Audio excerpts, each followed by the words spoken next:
ना करिया जुआ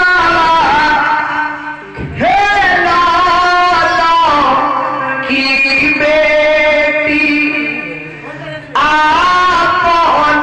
हारे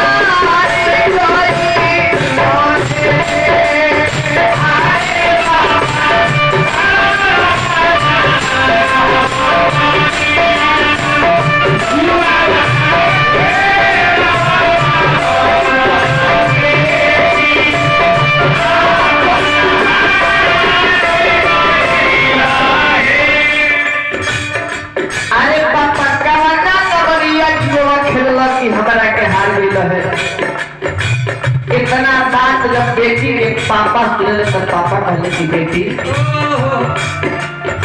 अरे बेटी और बेटा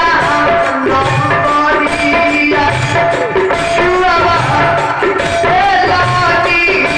तोता बेटा के हारे करी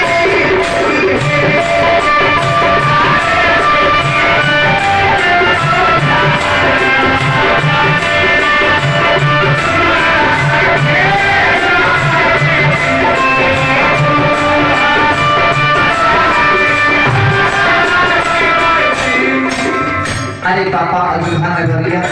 अरे बेटी अयोध्या नगरिया छुआ खेलने तो तारा के हार गई है इतना बात जब बेटी सुनली तब फिर एक सवाल के लिए पापा अरे पापा बेटा कोइया काहे ना हो रो की हावा तेरा के हारे करी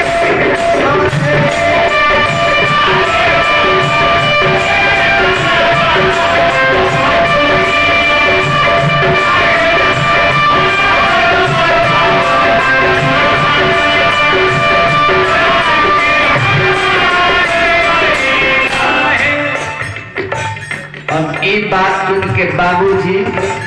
के आंख से झर ये बात के कोनो जवाब देखे ऐसा ना लड़की सवाल मेरे दिया कि अरे पापा बेटा पर तो हिया कहे ना हरलो कि हमारा के हार गई रहे आंख से झर दूर गिरता बाबूजी के लेकिन वो जब भूल जावे ले बाबूजी क्या कहले अरे बेटी बेटा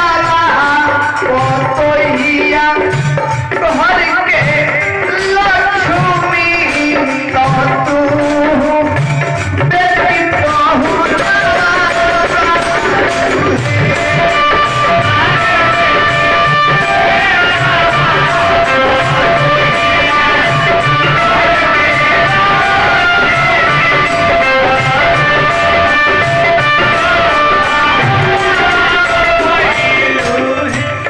बाबूजी भूली आवत लेकिन फिर बेटी कहती कि अरे पापा किया हो चोर निसे शादी की पागा रीडू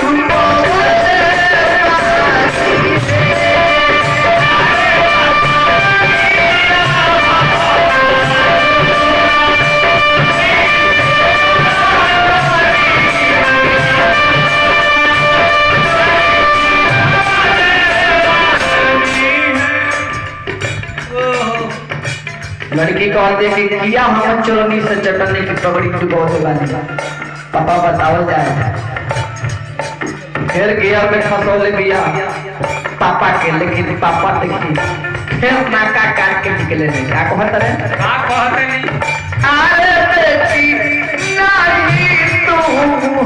चोर से शादी ना पड़ो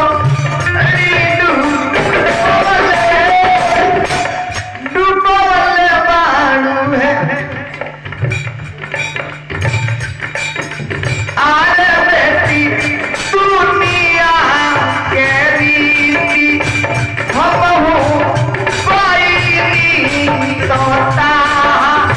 राके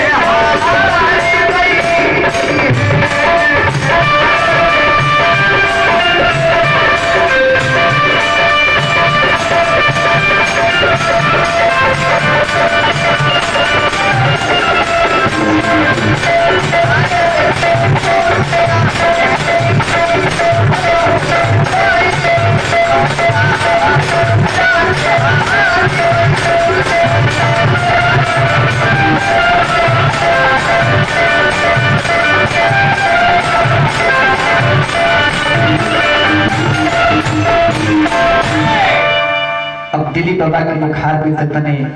हमना सभी बढ़िया सुंदर गीत गाई ले कन्यादान के तने कन्यादान के गीत सुनल जाए और दो चार गीत सुनल जाए अंत में हमने के कहल चलते देखा